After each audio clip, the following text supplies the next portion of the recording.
is a real mountain wine. If you have heard maybe this expression, there's a lot of Cabernet, different Cabernet, and the one which comes from the valley ground is very different than the one from the mountain. The mountain wines have to struggle, have to reach with their roots deep down to get moisture, especially this year. It's a wine which is dense and a big wine rather. Our wine comes from a 15-acre vineyard and from the same spot always. We call it our sweet spot. Every year from the same vines, and it is quite amazing how it still is changing his personality or characteristics because of the climate of the particular season. 15 was a year which was had a late rain into the bloom, and we experienced a lot of shatter, so it's a small crop, and that's not so great for the grower, but it is really good for the wine. So came out beautifully concentrated, and it's just a very good candidate for this area of Spring Mountain AVA, and let it develop a little bit in your mouth.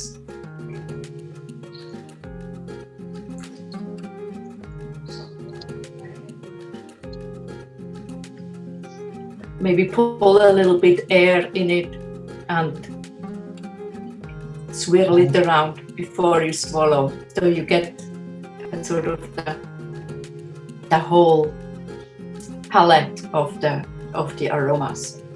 It came out really well, so it's now in its 6th year. It can go probably another 20. These wine age very well.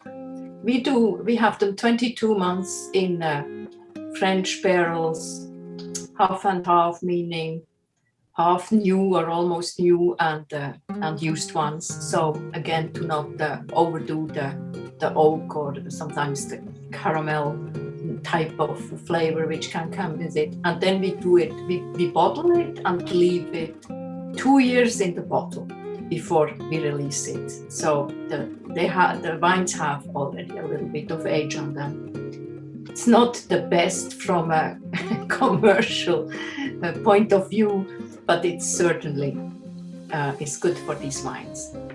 Well, so you hold it back. You hold it back a little bit extra than other people, because 2015 is the current release, and we already see, 17s coming out. Yeah. So it's a big wine capable of aging for sure. I know you were for a long time only making 200 cases a year. We still do. We still maybe 250 now, but we still are very, very low, and we enjoy it that way.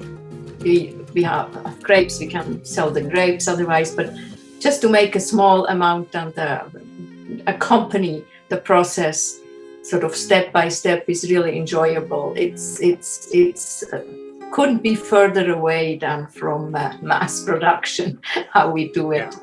And How did the fires affect you up on Spring Mountain? We were extremely lucky. We could keep our house, or we had our house. It was touch and go. It's when you are at the house and you look around, it doesn't look that horrible. It's just that the forest is now lacy. You can see the contours of the hills behind the forest, which we never could.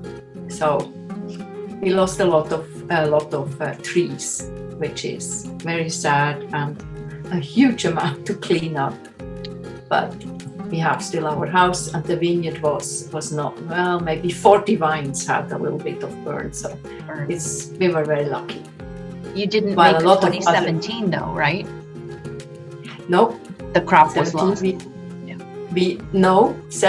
we didn't do it because of the smoke. The smoke. And we did also not the 20, because the 20 was the fires. Yeah. So some people did, and some people regretted a little bit that they went into it, because now it gets, it's talked about, and it's not going to be very easy maybe to sell, but probably some little niches maybe were spared. But the smoke here was really, really much for many days. You had to have masks on to breathe. So yeah, it looked like the end of the world. Now it looks like a little bit like a war zone, not cleaned up, but the green is fantastic to see between the trees, stumps which were left, how they sprout out, and life comes back. It just will take a long time. Okay, well, it's good. It's like 13, 14, and 15 were drought years, and these 3 vines, somehow I always look at them like a family. They are related, like kids from a family with very different personalities, but definitely related in their what they have similar.